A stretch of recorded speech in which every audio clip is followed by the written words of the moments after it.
UP में चुनावी बिगुल बज चुका है। हर तरफ हलचल मची हुई है। अब वो चाहे पान की पट्टी हो या चाय की टपरी, हर तरफ ज्ञानी लोग सक्रिय हो चुके हैं। और ये ऐसे ज्ञानी हैं जो आपको ओपिनियन पोल से पहले एग्जिट पोल बता देंगे। बहरहाल इलेक्शन तो 5 स्टेट्स में हो रहे हैं, लेकिन पॉलिटिशियन का जो मेन सेंटर ऑफ अट्रैक्शन बना हुआ है वो उत्तर प्रदेश है। पूरे हिंदुस्तान में सबसे ज्यादा एमपी और एमएलए यूपी से चुने जाते हैं। इसका सीधा मतलब ये है कि अगर आप एक नेशनल पार्टी हैं और आपने यूपी जीत लिया है तो प्रधानमंत्री की कुर्सी अब आपसे ज्यादा दूर नहीं है। हम सब वोट देने की तैयारी में होंगे या वोट दे चुके होंगे। मैं आपके सामने एक डेटा शेयर करूंगा।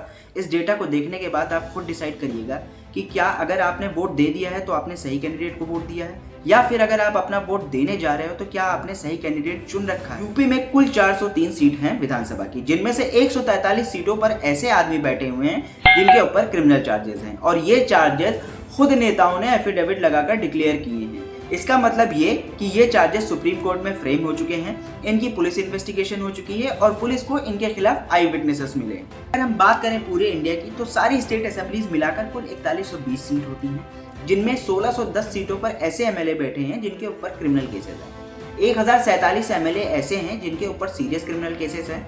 3100 एमएलए ऐसे हैं जो करोड़पति हैं। 754 एमएलए ऐसे हैं जो कि अनपढ़ हैं या फिर 10th पास हैं। और अगर हम महिला एमएलए के पर नजर डालें तो इनकी कुल संख्या 338 है, जो कि 8% होती है। और वहीं अगर हम नजर डालें लोकसभा की सीटों पर तो कुल सीटें 543 हैं, जिनमें से 232 सांसद ऐसे हैं जिनके ऊपर क्रिमिनल केस हैं, 157 सांसद ऐसे हैं जिनके ऊपर सीरियस क्रिमिनल केस है, 477 सांसद ऐसे हैं कि जो कि करोड़पति हैं, महिला सांसद की संख्या 89 है, और 60 सांसद ऐसे हैं जो कि अनपढ़ हैं या फिर 10th पास। तो कुल मिलाकर तकरीबन 45% नेता हमारे ऐसे हैं जिनके ऊपर क्रिमिनल चार्जेस हैं। हैरान मत होइए ये सब सुनकर, क्योंकि कुर्सियों पर इनको हम ही लोगों ने बैठा है। और मैंने जो आपको ये डेटा बताया है, अगर आपको इसको क्रॉस चेक करना है तो आप एसोसिएशन फॉर डोमेस्टिक रिफॉर्म की वेबसाइट myneta.info पर जाकर चेक कर सकते हैं। अब आप ये सोचिए कि अगर आपके ऊपर एक छोटा सा क्रिमिनल केस है तो आप सरकारी नौकरी के लिए एलिजिबल नहीं रह जाते हैं।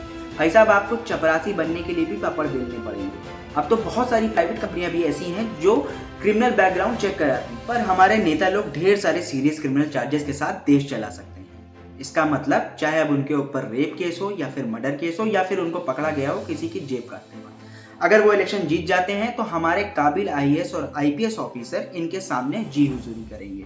अब आप बताइए, क्या आप अपने ऊपर एक ऐसा क्रिमिनल नेता बैठाना चाहेंगे जिसने किसी बेगुनाह का कत्ल किया हो या फिर किसी की इज्जत लूटी हो? आप उससे कैसे उम्मीद लगा सकते हैं कि वो शख्स संविधान के दायरे में चलेगा जिसने खुद संविधान को तोड़ा? अब बात ये आती है कि इनको टिकट कैसे मिल रहा है, तो इसका आंसर हमें हमारी बॉलीवुड मूवीज बहुत पहले से देती आ रही है। आपने काफी सारी बॉलीवुड मूवीज में देखा होगा कि जो बड़े नेता होते हैं वो छोटे छोटे गुंडे पालते हैं। वो इसलिए पालते हैं कि वो सारे काम गैर कानूनी जो होते हैं वो इनसे कराते हैं। अब जैसे किसी का मर्डर करना हुआ, किसी को धमकाना हुआ, इलेक्शन के दौरान पैसा बांटना हुआ, शराब बांटना हुआ, बूथ कैप्चरिंग करनी हुई, भीड़ इकट्ठी करना हुआ, ये सारे काम इनसे करवाते हैं, क्योंकि ये छोटे गुंडे जो होते हैं ना वो सारे इस काम में माहिर होते हैं। पर एक वक्त जरूर आता है जहाँ पर हर प्रजाति का एवोल्यूशन होता है। इनकी भी प्रजाति का एवोल्यूशन हुआ। इनको समझ में आने लगा कि भैया सारे रिस्की काम तो हम कर रहे हैं, और नेताजी लाल बत्ती की गाड़ी में टहल रहे हैं। इनको भी दिखा सपना लाल बत्ती की गाड़ी का, इन्होंने भी नेताजी से टिकट मांगा। अब नेताजी इनको टिकट देते कैसे ना? नेताजी के सारे काले कारनामे के सबूत इनके पास थे, तो नेताजी को भी इनको टिकट देना पड़ा। ये टिकट लिए, ये इलेक्शन लड़े और फिर ये पॉलिटिक्स में आए। फरवरी 2020 में सुप्रीम कोर्ट ने ऑर्डर दिया कि अगर अब कोई पॉलिटिकल पार्टी किसी क्रिमिनल कैंडिडेट को टिकट देती है तो उसको इसकी information local newspaper, national newspaper और अपने सोशल मीडिया हैंडल पर देनी पड़ेगी, वो भी नॉमिनेशन के 48 घंटे के अंदर। क्या सुप्रीम कोर्ट के इस फैसले पर अमल हो रहा है? आपने कितनी पार्टियों के सोशल मीडिया हैंडल पर देखा है उनके क्रिमिनल कैंडिडेट्स का नाम अभी तक? सुप्रीम कोर्ट के इस ऑर्डर के बाद भी सारी पार्टियां अपने क्रिमिनल कैंडिडेट्स के नाम छुपा रही हैं। देखिए, आप किस पार्टी को सपोर्ट करते हैं ये आपका पर्सनल फैसला है, पर आपने कभी ये सोचा है कि जिन पार्टियों के लिए आप इतनी लंबी लंबी बहस अपने दोस्तों, अपने रिश्तेदारों से करते हो, आप उनके लिए इतने भावुक हो जाते हो, वो पार्टियां क्रिमिनल कैंडिडेट्स को टिकट क्यों दे रही? उत्तर प्रदेश हमेशा से पॉलिटिक्स का सेंटर ऑफ अट्रैक्शन रहा है। आपने देखा होगा ज्यादातर बड़े नेता जो होते हैं वो उत्तर प्रदेश से इलेक्शन लड़ते हैं। वो किसी न किसी शहर से अपना बचपन को जोड़ देते हैं और फिर सिंपैथी दिखाकर वोट लेते हैं। और उत्तर प्रदेश जो रहा है वो हर पॉलिटिकल पार्टी के लिए हद से ज़्यादा इम्पोर्टेंट रहा है, और यही वजह है, यही एक सबसे बड़ी वजह है कि उत्तर प्रदेश में कम्युनल रिवॉर्ड्स यानी मजहबी दंगे सबसे ज़्यादा होते हैं। और इन सब चीज़ों का सिंपल सा फंडा ये है कि भाई जिस स्टेट में क्रिमिनल नेता ज़्यादा होंगे वहाँ पर क्राइम रेट ज़्यादा होगा। और भाई अगर आप ये चाहो कि आप पेड़ कैक्टस का लगा रहे हो और वो आपको आम दे, तो ये नामुमकिन सी बात है। मैं आगे आपको एक वीडियो दिखाता हूँ, उसमें आप खुद समझ जाओगे कि हमारे जो ये नेता लोग होते हैं ये वोट को बांटते कैसे। मैं आज नरेंद्र मोदी को भी यही कहता हूँ, कभी इकोनॉमिक परफॉर्मेंस में चुनाव नहीं जीता जाता है। ना नरसिम्हा राव जीते, ना वाजपेयी इंडिया शाइनिंग में जीते, ना मोरारजी दामों को कम कर दिया पर जीते। ये दुनिया में भावना से लोगों का जब भावना जगती है, ये बधाई दूंगा। वो इस राय के शुरू से थे, हम लोग मानते नहीं थे, हम माने जनसंघ में भी नहीं मानते थे। वाजपेयी तो बिल्कुल उसको ठुकरा दिया था 2004 में और इसीलिए हार भी गए। ये नई स्ट्रैटेजी बनी कि इनका उल्टा करें हम, हिंदुओं को इकट्ठा करने के लिए हम हिंदुओं की ऐसी बात लेकर सामने रखें कि वो इकट्ठे हो जाएं, बंट ना जाए। मुसलमानों में महिलाओं को अलग कर दो, ट्रिपल तलाक देकर ये करके बोरा सिया इन सबको भी अलग कर दो, और ये सुन्नी जो है और ख़ास तौर पर वहाबी सुन्नी है उसको अलग कर दो, तो फिर हम जीतेंगे। उस फार्मूला में हमें मेजॉरिटी मिली। ये गवर्नेंस ये सब यानी की बात है, उस पर नहीं जीते। दो ही बात पर 90% जीत हुई। हाँ, नरेंद्र मोदी की प्रतिमा ज़रूरत थी, वो मिल गई, और नरेंद्र मोदी के को घुमाया देश भर में, उससे एक विश्वास हो गया, गुजरात में कर दिया। हमारे देश में जो राजनीति होती है ना, वो होती है धर्म की और कास्ट की, और इसमें सबसे बड़ा जो हाथ है वो हमारी मीडिया का है। वो हर खबर को एक कम्युनल एंगल देकर दिखाते हैं। अब जैसे होता ये है कि एक खबर आती है कि एक लड़का एक विवाहित लड़की को लेकर भाग जाता है, पर हमारी मीडिया इसको इस तरीके से नहीं बताएगी, वो ऐसे बताएगी कि एक मुस्लिम लड़का एक विवाहित हिंदू लड़की को लेकर भागा, इसके बाद शहर में सांप्रदायिक तनाव। और ये खबर को ना मीडिया लगातार रिपीट करके चलाएगी। वो इतनी बार चलाएगी कि सुन के आपका खून खौल जाए, आपका खून खौले और आप सड़क पर निकलो दंगे करने के लिए। और दंगे आप करोगे ना, इससे आपका पर्सनल फायदा कुछ नहीं होगा, इससे फायदा होता है पार्टियों का, वो अपना वोट पोलराइज कर लेती हैं।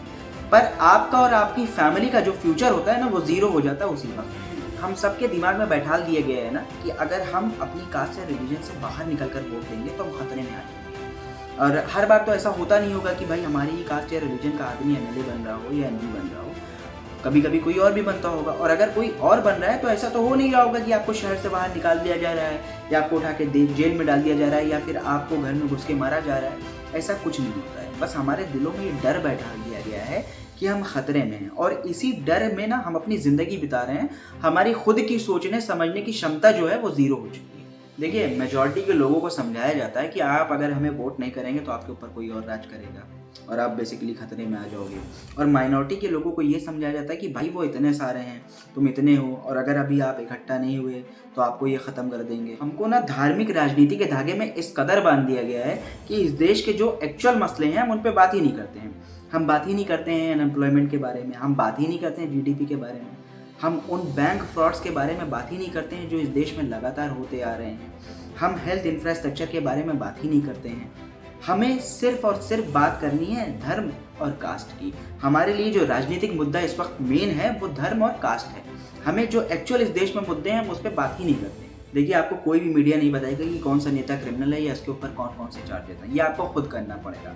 आप सब लोग पढ़े लिखे हो, आप सब लोगों के पास मोबाइल है, अपना मोबाइल उठाओ, उस पर टाइप करो www.myneta.info। इस पर आपको सारे कैंडिडेट्स की पूरी बैकग्राउंड डिटेल मिल जाएगी। आप चेक करो इसको और आप डिसाइड करो कि आपको किस कैंडिडेट को वोट देना है। देखिए, वोट आपका, फैसला आपका। वोट करने से पहले आप जिस भी कैंडिडेट को वोट करने जा रहे हो उसका बैकग्राउंड चेक जरूर करो, क्योंकि एक क्रिमिनल पॉलिटिशियन या एक क्रिमिनल नेता सिर्फ आपके शहर में क्राइम रेट को बढ़ा सकता है, उसको घटा नहीं सकता है। गधों क्या, सिर्फ गधे पैदा होते हैं, शेर नहीं पैदा होते हैं। और मेरी एक बहुत हम्बल रिक्वेस्ट है इस देश के यूथ से, this is the time when you have to prepare yourself and come out to cast your vote, because you are the deciding factor of the Indian politics. आपके हाथ में देश का फ्यूचर भी है और खुद का भी। आप डेवलपमेंट के लिए वोट करिए, धर्म के लिए। इस वीडियो में इतना ही। जय हिंद।